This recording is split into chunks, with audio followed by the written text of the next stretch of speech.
Look at that. Apparently, that pub there, George and Dragon, is actually like an open operational pub. Apparently. It was proper run down to me. I wouldn't say that was operational.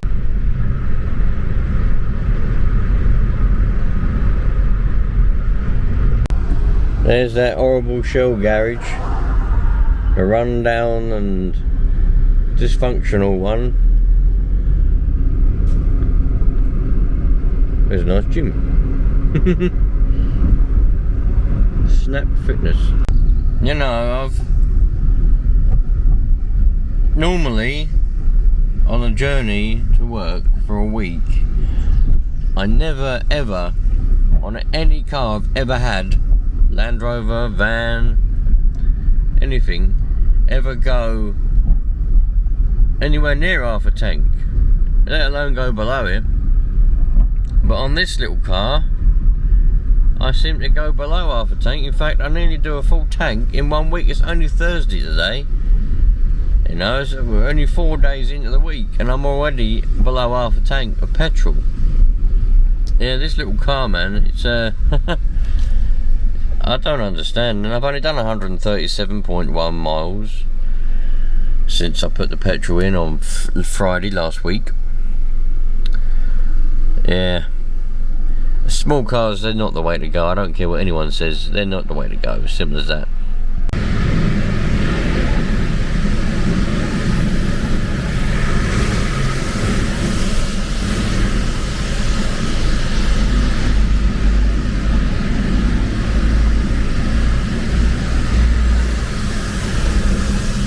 Yeah, so for those of you that don't know, this is a Kia Picanto, small little bit Kia Picanto, 1 litre petrol.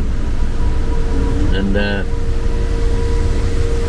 yes, I don't know, everyone's like, oh, smaller cars, save you money, you know, less fuel. And I've had this argument before, you know.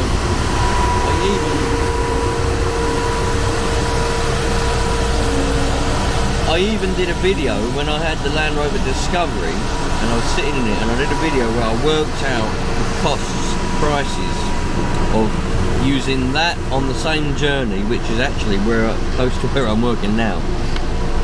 That for a week, and then I used this car for a week, and the Land Rover was cheaper on fuel for that week, and it was also cheaper on insurance and other things as well. So I don't understand, you know, this is using, I fill up on a Friday now, and from the previous weeks I'd say that's going to, with the current fuel price, current petrol prices, which granted has gone up since before, it's going to cost me about £25 to fill that right to the top. Well, that's what it was last week anyway. So yeah, and it was about £11 a week in the Land Rover, and the same for the van. The van was a Renault Traffic. It was a Renault Traffic 2 litre van. That was about £11 a week. Well, between 11 and 15, that seemed to fluctuate a little bit. And the Land Rover was about, that was a TD5, so 2.5 litre 5-cylinder diesel. That was about £11. You know, that was pretty solid £11 a week. Whereas this is like £25 a week in petrol. I don't understand it, man. I don't. And then not only that, it's so small, fucking lorries and other cars, they bully you, man. They bully you. And a lot of them don't even see you.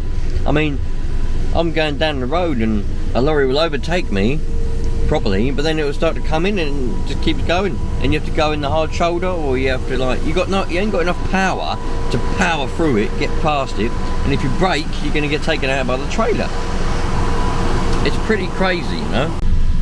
So to tell you the truth, man, I really some days I like this little car. I think this is I don't mind this little car. I've got a rev counter, you know. I've got, the only thing I haven't got, which a lot of cars don't have these days, which I think is stupidly gay, you don't have a water temperature gauge. Yeah, you ain't got a temperature gauge for your water, for your engine, you know. You need that, man. I hate not knowing how hot or how cold the engine is. Hate it. I like to know the temperature. It's because it's one of the things you need to monitor as a driver of anything. You need to monitor what your engine is doing, and you need to monitor the temperature of it, but there is nothing. That's one thing, but you got everything else. Air conditioning, you know. The main thing is the power, lack of power. If you're in like an emergency and you need to get going, you can't. There's nothing there, and that is bad, and I don't like that. You know, especially like if you're going down the road. Lorries in this country are restricted by law, physically limited to 56 mile an hour. Yeah, they physically, as long as they're abiding by the law and they haven't had the limiters removed, which I know some do, they can't go any more than 56 mile an hour. That's flat out, pedal to the metal, you know. So you're going down the road and a lorry, you know, you might be a lorry there and you're overtaking this lorry because the speed limit might be 60 mile an hour and they're doing 56 and you're doing 60.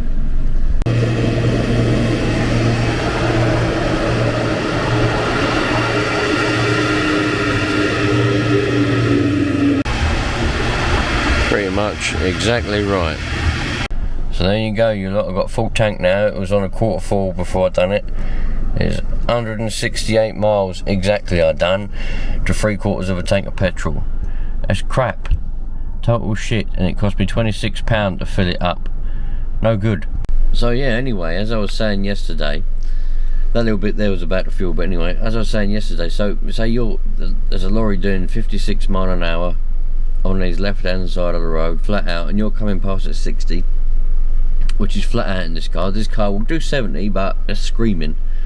So you're going past at 60 mile an hour, so you're just creeping past this lorry, and all of a sudden it starts to indicate, and then they just come straight over, and you're getting squashed up against the barrier. Now you've got no power, so in a normal car, normally you'd put your foot down and go and shoot past the lorry, job done, or you know, something to that effect. In this car, you put your foot down, fuck all happens. You change down a gear to try and get some more power, nothing happens. All that happens is the revs go up and just screams. And if you brake, you're going to get taken out by the trailer of that Arctic lorry. So you get stuck in situations, man, and it's shit, it really is. And you know what, I feel like I've worked my way up the chain. You know, I started off in a 1.1 litre Citroen Saxo, and then I worked my way up and I got a 1.6 litre Saxo,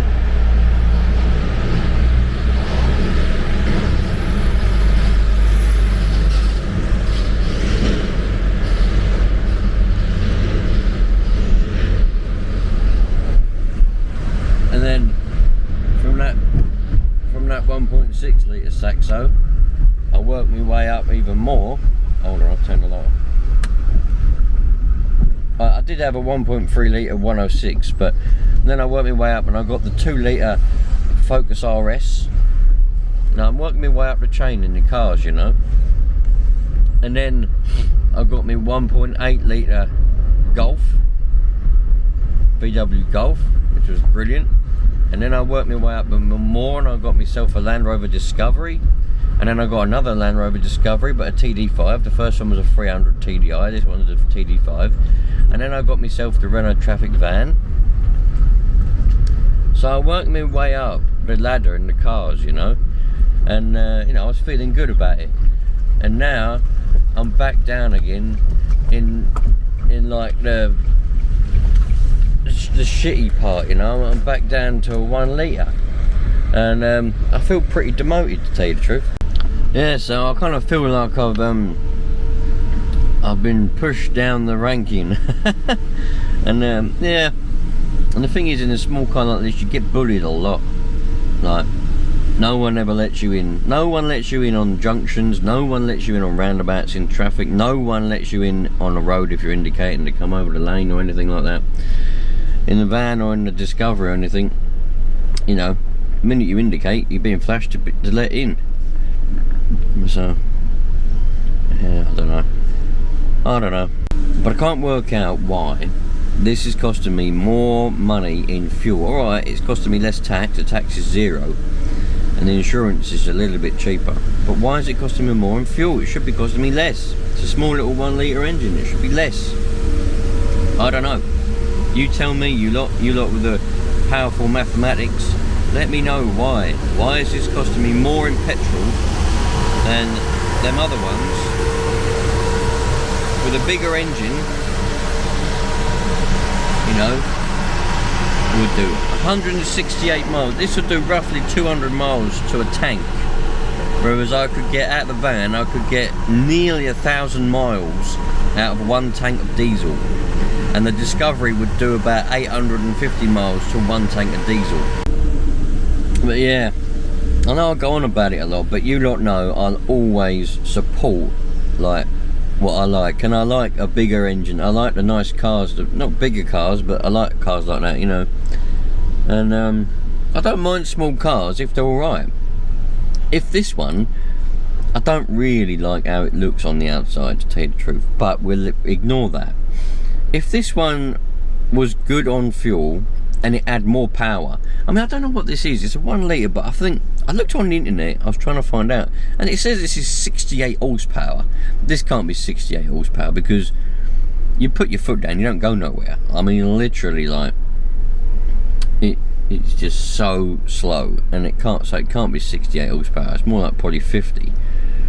But I'll always support, you know, the cars that are actually worth anything, you know. And I wouldn't mind this if it had more power, if it had more punch, more power, and the fuel was all right on it, you know. I wouldn't mind it. I quite like it. I don't mind driving it around, but yeah, it's a bit frustrating, I'll tell you that. Anyway, it's time to go to work. We've got a couple of days on this video now. I'll catch you later on. It's a Friday, I'll catch you on the way home. A lovely bit of Friday afternoon traffic.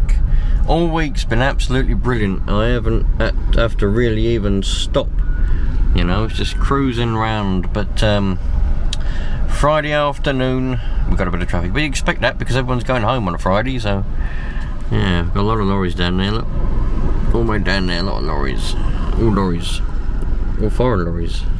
In fact, this one here is on a Netherlands plate, but then it's got an English one after it. So it's being towed by an English tractor unit, but it's a trailer from the Netherlands. Nice. We love it, eh? Righto, you lot. That's enough chitter-chattering for today. I'm off home, and we're finally on the road. Where there'll be traffic towards the end of this road because there's roadworks, but it's normally all right along here. I like this camera because I can strap it like that, straight on my arm, and you can see ahead, and I can just carry on, you know what I mean? I can film like this all day long. It's just strapped to my arm, to my shoulder. Brilliant. Anyway, have a good weekend, you lot. It's Friday now, I'm on my way home. Weekend, yippee. Have a good one. All the best. See you when I see you.